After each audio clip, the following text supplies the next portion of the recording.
La nouvelle du jour, vous la savez, vous la connaissez, vous l'avez entendue partout. Vince McMahon est de retour. Oui, Vince McMahon est de retour. Au moins, pour l'instant, seulement dans le CA, le Board of Directors, seulement du côté exécutif de la chose, pas encore du côté créatif de la chose, mais ça pourrait arriver plus vite qu'on pense. Il ne faut pas oublier que Vince McMahon est dans la business de la lutte depuis 40 ans et plus. On peut rajouter peut-être 80 ans si on veut. Il a toujours vécu, toujours appartenu à ce monde, à cette industrie. Ça va être très difficile. Et on l'a vu aujourd'hui dans tout ce qui est sorti de ce... C'est une guerre. C'est vraiment une guerre.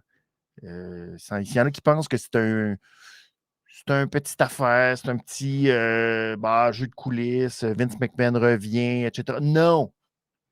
Et là-dessus, je vais vous référer tout de suite au site de Post Wrestling avec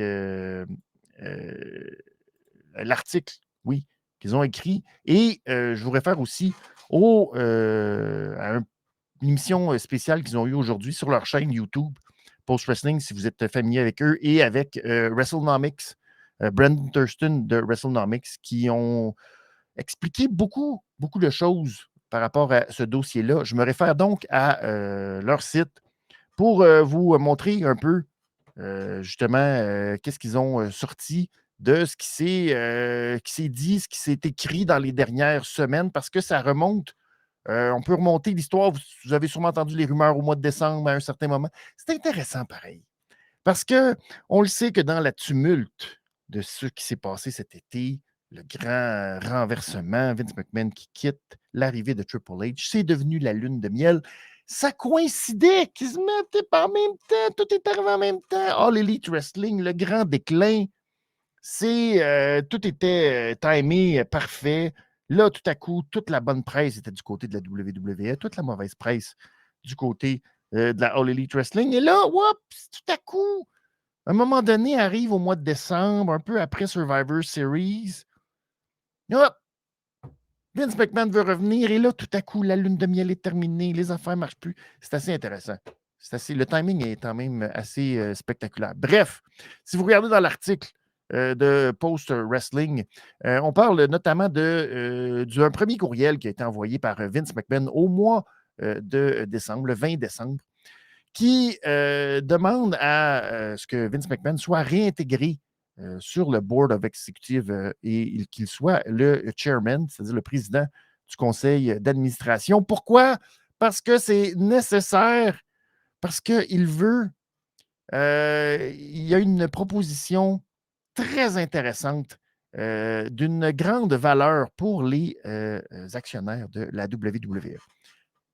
Il est majoritairement actionnaire, donc à près de 37-38 des parts, et ses parts sont plus importantes que quiconque. Donc, quand il dit c'est très intéressant ce que j'ai pour les membres du shareholding, les actionnaires de la compagnie, ben, il fait surtout référence à lui-même. Mais bon. Alors, ce qu'il nous dit, c'est qu'il y a une très grosse proposition qui pourrait amener beaucoup de valeur aux actionnaires de la WWE. Et pour ça, ben, il doit absolument redevenir le chairman of the board. Ce à quoi, quelques semaines, en fait, une semaine plus tard, 7 jours plus tard, le conseil va lui répondre en disant tu sais quoi, c'est beau, mais ça va très bien nos affaires. On va être prudent avec, ici, on le mentionne, on va être prudent parce que, bon, il y a des choses qui sont encore, qui ne sont pas connues du public, des informations qui ne sont pas connues du public et qui pourraient faire mal à la compagnie. Et, tu sais, ça pourrait être compliqué pour eux. Tout. Fait qu'on aimerait mieux, tu sais, que ça n'arrive pas. Finalement, le 31 décembre, tout juste au tournant de l'année, Vince McMahon a répondu disant ben non, mais tu sais quoi, vous oubliez une partie très importante du fait que j'ai quelque chose d'excessivement important pour les actionnaires et c'est une transaction stratégique. Tout ça fait en sorte que, tu sais, au contraire, je pourrais maximiser la valeur potentielle dans cette transaction, etc. Bref, il faut absolument que je sois là. Et rajoutant cette semaine, c'est en fait, je pense que c'est hier qu'il a envoyé un message, un statement officiel de sa part, disant qu'il aimerait revenir, qu'il a une opportunité absolument incroyable pour les actionnaires et que, bon, il veut ramener aussi, pas juste lui-même, mais bien Michelle Wilson et Georges Barrios. Qui sont-ils?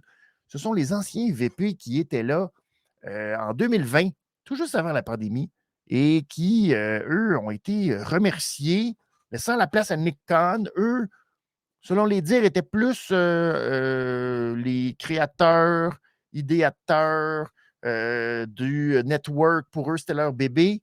C'était leur affaire, c'était ça leur façon, leur business plan, etc. Et bref, ils ont été remerciés en 2020.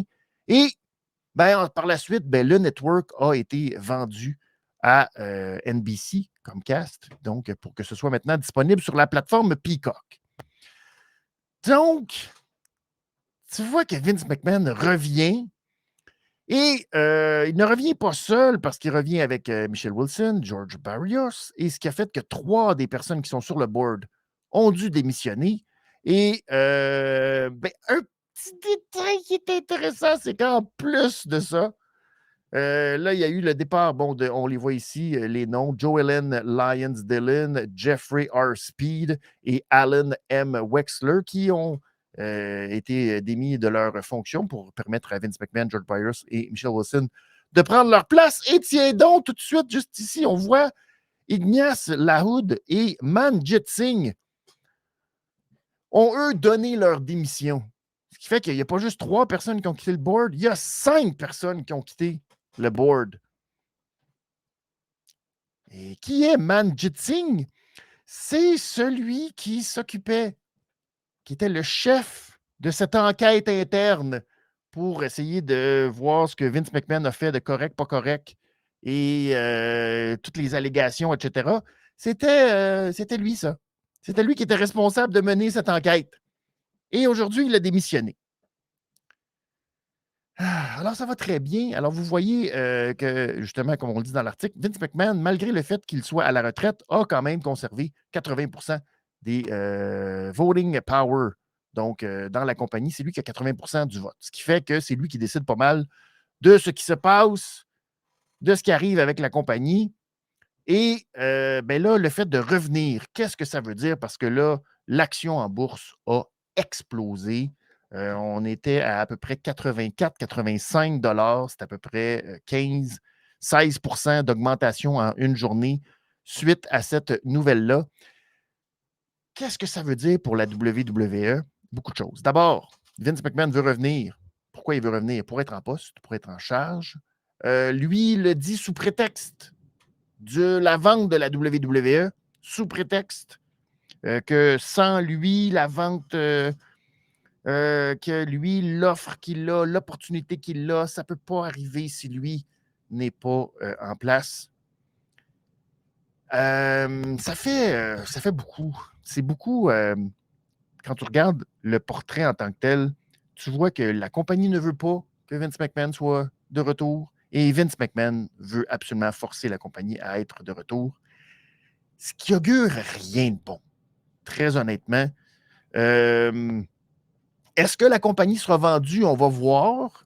Est-ce que c'est un bluff? Ça peut être aussi un bluff de la part de Vince McMahon, simplement pour retourner en poste. Après, ça peut avoir des conséquences sur le fait de leurrer les actionnaires, leur disant des choses, puis finalement que c'est pas vrai, puis etc.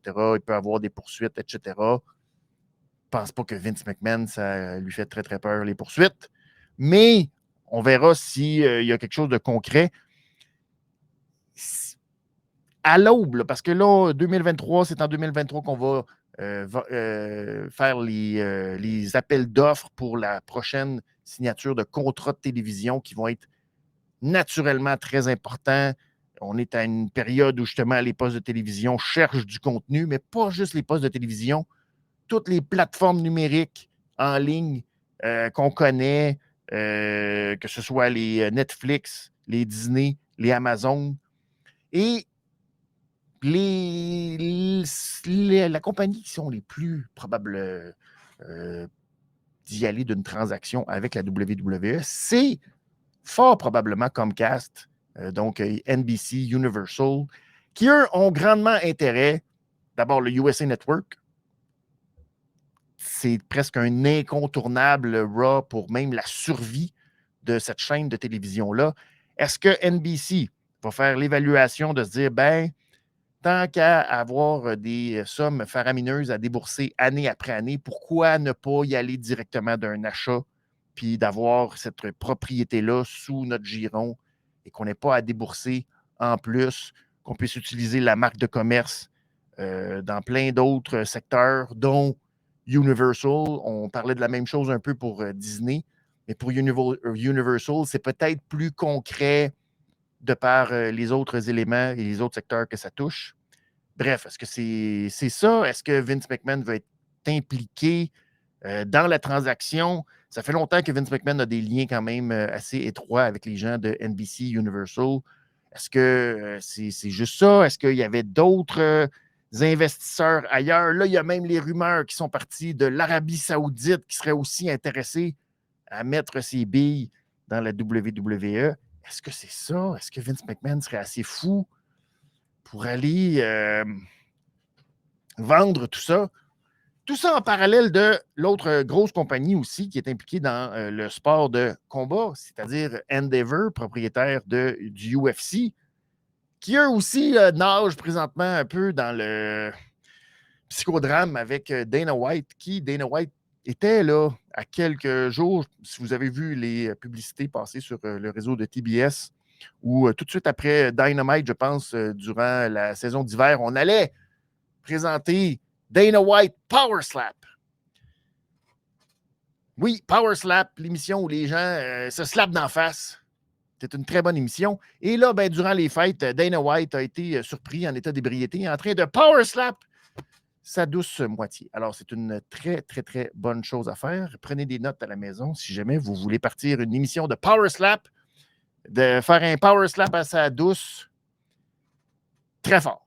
Très fort, Dana White. Alors, c'est ça, mais on dirait que justement, c'est ça, le niveau de pouvoir de ces gens, ils sont au-dessus de tout, font tout ce qu'ils veulent. Comme Vince McMahon qui revient, contrairement à Dana White, lui n'a même pas eu besoin de s'excuser ou de quoi que ce soit, les allégations, on s'en fout. C'est certainement pas personne qui vont venir dans leur face leur dire que oh non, ça n'a pas de bon sens ce que vous faites. Hein? Ben non, on met tout ça, tout ça est en dessous du tapis, on envoie des millions, personne ne dit rien, tout est beau. C'est assez phénoménal tout ça. Bref, pour le fan de lutte, comme nous le sommes, qu'est-ce que ça veut dire? Il y a peut-être des risques. Que Vince McMahon soit impliqué ou non dans le processus créatif, il y a des risques pareils. J'ai lu partout, vous avez lu partout que, bon, les gens ne sont pas super heureux de cette possibilité que Vince McMahon revienne. Normal, parce qu'on avait pensé qu'on était en train de tourner la page, qu'on allait vers une autre direction. En même temps, est-ce que les dernières semaines, les derniers mois nous ont vraiment prouvé que l'ère Triple H est si différente? Il y a encore du travail à faire, mais bon, ça reste que l'ambiance, comme on en parle souvent, l'ambiance dans les vestiaires semblait meilleure. Est-ce que ça va jeter une douche froide? Peut-être, mais c'est surtout pour des petits détails niaiseux qui sont peut-être pas si niaiseux que ça, mais est-ce que, par exemple, un The Rock, tout à coup, sa présence à WrestleMania, est-ce que c'est bon pour son image? On ne sait pas. Peut-être. Ça se peut. Le portefeuille de Triple H, maintenant, pour faire l'acquisition de nouveaux talents. C'est-tu plus compliqué? Les nouveaux talents ou les talents qui sont à All Elite Wrestling qui voient ça, est-ce qu'ils ont le goût maintenant de revenir au bercail? Tu sais, sachant que peut-être qu'à un moment donné, Vince McMahon se lève, puis hop, voilà ma liste, puis ben, t'es dehors. Pourquoi? Moi, on s'en fout, t'es dehors. Y a-tu de ça là-dedans? Si je suis une femme à la WWE, pardon. Si je suis une femme, est-ce que je me dis, mon Dieu, que mon employeur est un exemple et que ça vaut vraiment la peine de travailler ici pour un homme qui, ma foi, est absolument respectueux. Voilà. On va dire, ouais, mais c'est pas ces mêmes gens. Oui, mais peut-être que oui, peut-être que non. Ça reste que c'est ces personnes-là qui sont au sommet de la pyramide. Maintenant, on va voir. On va voir. Ça pourrait avoir des conséquences sur, oui, le booking, oui, les personnes qui ont des pushs ou pas des pushs. Ça pourrait, tout ça peut avoir des conséquences.